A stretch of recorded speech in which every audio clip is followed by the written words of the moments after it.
Geeks, tudo em cima! Riboku pode ser colocado com toda certeza como um dos personagens mais peculiares do mangá de Kingdom. Por quê? Se ele estivesse do lado dos protagonistas, com toda certeza Riboku seria um dos personagens mais queridos ali da trama, né? Ele é um dos personagens mais queridos, mas não tanto, né? Quanto se ele tivesse ao lado ali tanto do Shin, quanto também do Eisei, quanto também de outros personagens, que é a perspectiva de Kin, né? Essa perspectiva dos conquistadores que estão dispostos a unir todas as regiões da China. Mas Riboku não parte por esse lado por causa da sua honra. O fato, meus amigos, é que essa honra do Riboku pode ser colocado através de uma medição. Talvez ali o conceito sobre sua vida tenha um preço muito caro em que ele venha a pagar por causa de ser um personagem extremamente honrável. Uma honra em meio à covardia. Nós vamos falar mais sobre essa visão, sobre este excelente personagem de Kingdom, depois da vinheta.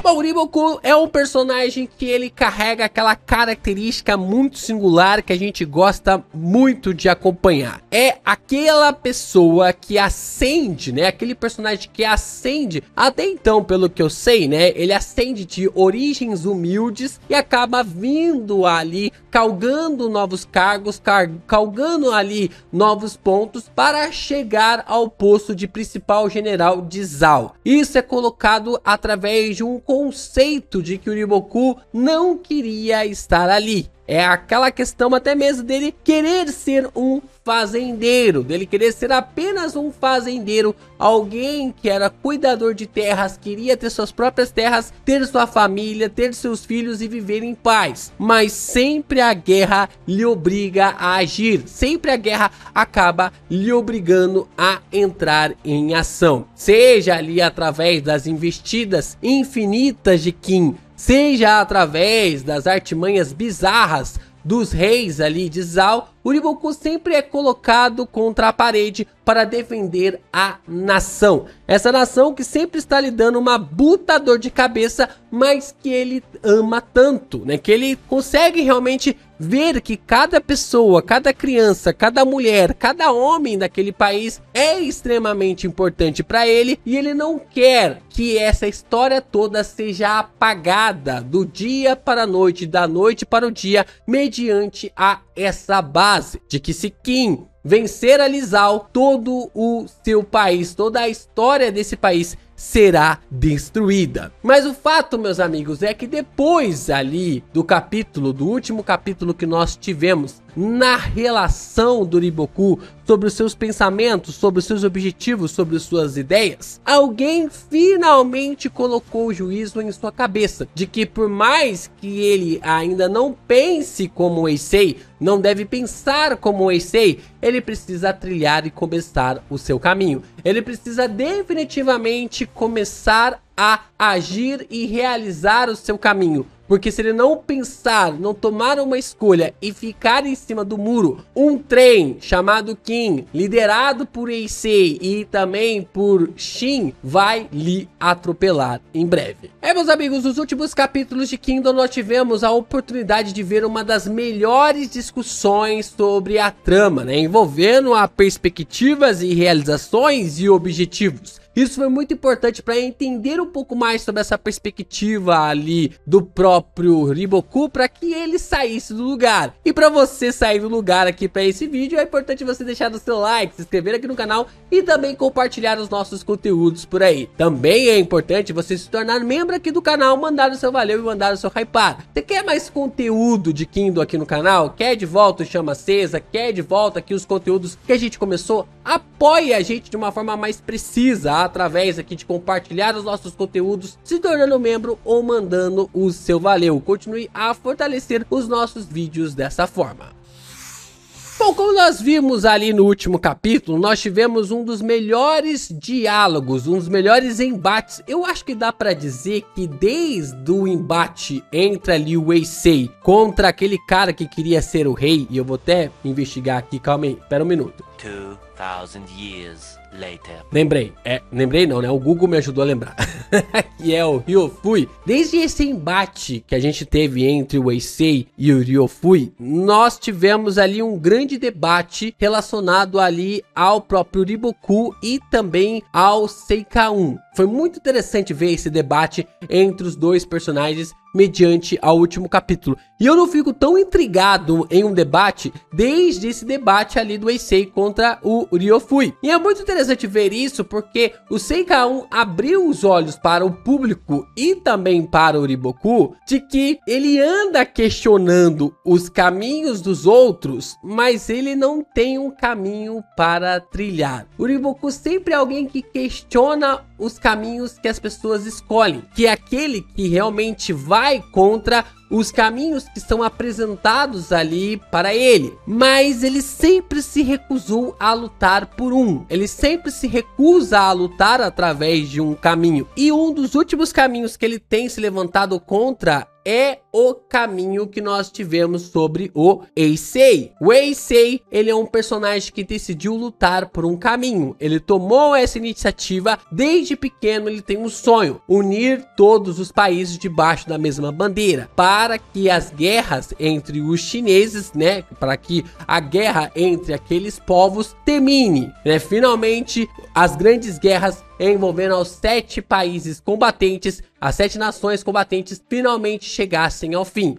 O próprio Eisei, ele toma essa decisão e ele sabe que é terrível o caminho dele, é terrível pra zaralho, mas ele decidiu lutar, ele decidiu tomar essa escolha, tomou essa decisão. Então, quando ele parte ali para conquistar os territórios, o Eisei sabe o quão terrível é isso. Claro que eu tô falando o Eisei aqui de Kindle, tá? Porque o Eisei da história é outra parada, outros 500. Mas o fato é que ele parte para conquistar, para acabar com as guerras e a China poder viver em paz e prosperar ali no sentido de proteger-se das invasões inimigas, as invasões estrangeiras.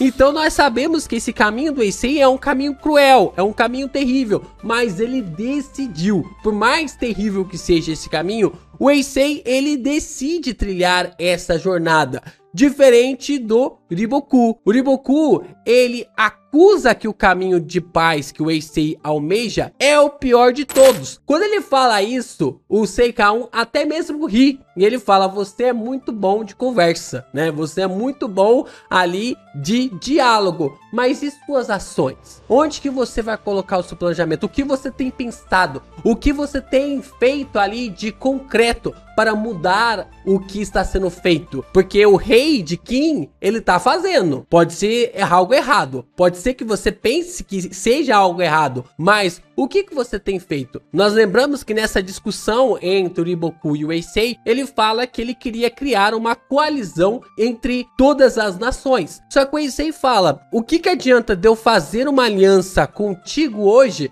sendo que o meu filho ou o meu neto ou o meu bisneto pode quebrar essa aliança, ou as pessoas que vierem de Zal podem quebrar essa aliança sem nada ser definitivo? Porque a partir do momento do que o Eisei fizer, por mais que haja intriga sobre o trono, todas as regiões vão ser uma só. Eles já não vão mais brigar entre si. Eles podem brigar contra regiões externas, contra países estrangeiros, mas desse mesmo povo, dessa mesma singularidade, já não há mais briga, já não haverá mais briga. Só que o próprio Riboku não consegue mostrar uma solução definitiva para os conflitos que assolam os chineses, para o conflito que realmente assola ali essa região ou essas regiões. Então, quando o Riboku, ele tenta erguer a voz contra o Eisei, o próprio Eisei vai e dá um checkmate no personagem, o que acaba tirando completamente uma espécie de conexão que os dois poderiam ter. É muito interessante essa conversa e esse diálogo entre o Eisei e o Riboku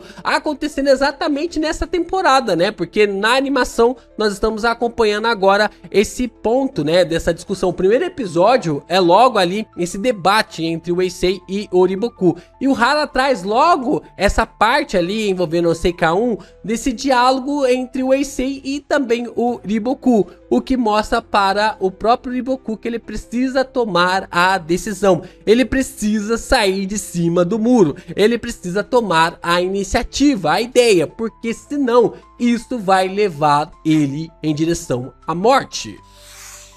E toda vez que cai nessa temática de um personagem como o Riboku, eu sempre lembro do Ragnar, né? O Ragnar Lothbrok lá da série Vikings. Só que diferente do Ragnar, o Riboku, ele não quer lutar. No caso, quando a gente começa a ver o Ragnar ascendendo aos postos, desenvolvendo mais ali os seus cargos, a gente consegue ver que essa vontade dele de lutar é para proteger os seus. Na série Vikings fica muito evidente isso, porque o Ragnar, ele luta contra essa vontade. Primeiro ele só quer ser um soldado, mas logo ele cresce para ser o homem de confiança do rei. Depois o rei acaba sentindo inveja e quer matar o Ragnar. Aí o Ragnar precisa lutar pela vida para proteger ali os seus e lutar também para proteger a sua vida. E aí ele mata o rei e se torna o rei. E aí depois ele vai ascendendo cada vez mais. Ele começa a sua jornada porque ele descobre através de um comerciante como ir parar na Inglaterra. E ele vai em direção à Inglaterra. Mas ao mesmo tempo ele sempre frisa que ele só queria ser um viking e um fazendeiro. Era exatamente só que essa jornada o levou para algo muito maior.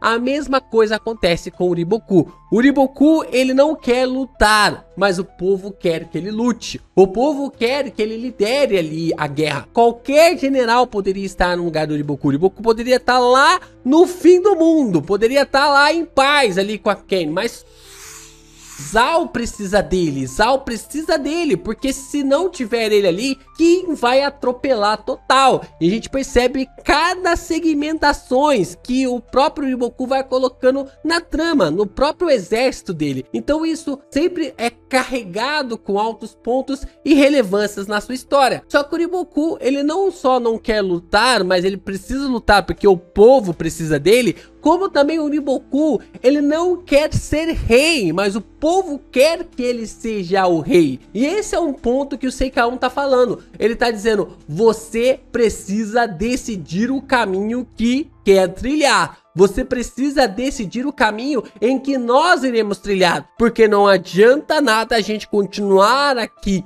defendendo. Uma hora essa pedra vai furar, né? Uma hora essa pedra vai furar. A água vai ficar batendo e uma hora vai furar. Uma hora você vai morrer. Então o Riboku fica dessa honra, essa base ali de ser honrado, de não querer se tornar o rei de Zal, de querer se tornar apenas ali um fazendeiro. Mas nós estamos no universo de guerras. Nós estamos no mundo de guerras. E se o Riboku não agir como um guerreiro, não agir como alguém que quer ascender ao trono, não agir como alguém que vai realmente chegar ao posto ali de rei para fazer com que Zal tome a iniciativa e pare de se defender e comece a atacar Kim para diminuir o território de Kim, se essa guerra virar, claro que historicamente ali a gente sabe que isso não é possível, mas o fato é que o Riboku vai morrer por causa da sua honra covarde. Essa covardia dele de estar sempre apegado a essa honra. E isso é algo mais heróico, envolvendo ao seu lado heroísmo. Ele é o personagem mais correto. Só que a base, fora, claro, né, o Shin, né? Ele é o personagem mais correto. Só que ser correto nessa visão vai levar o fim de Zal. Olha o paradoxo que o Hara está criando. Pela covardia do Riboku, a covardia de outras pessoas vão levá-lo diretamente para a morte.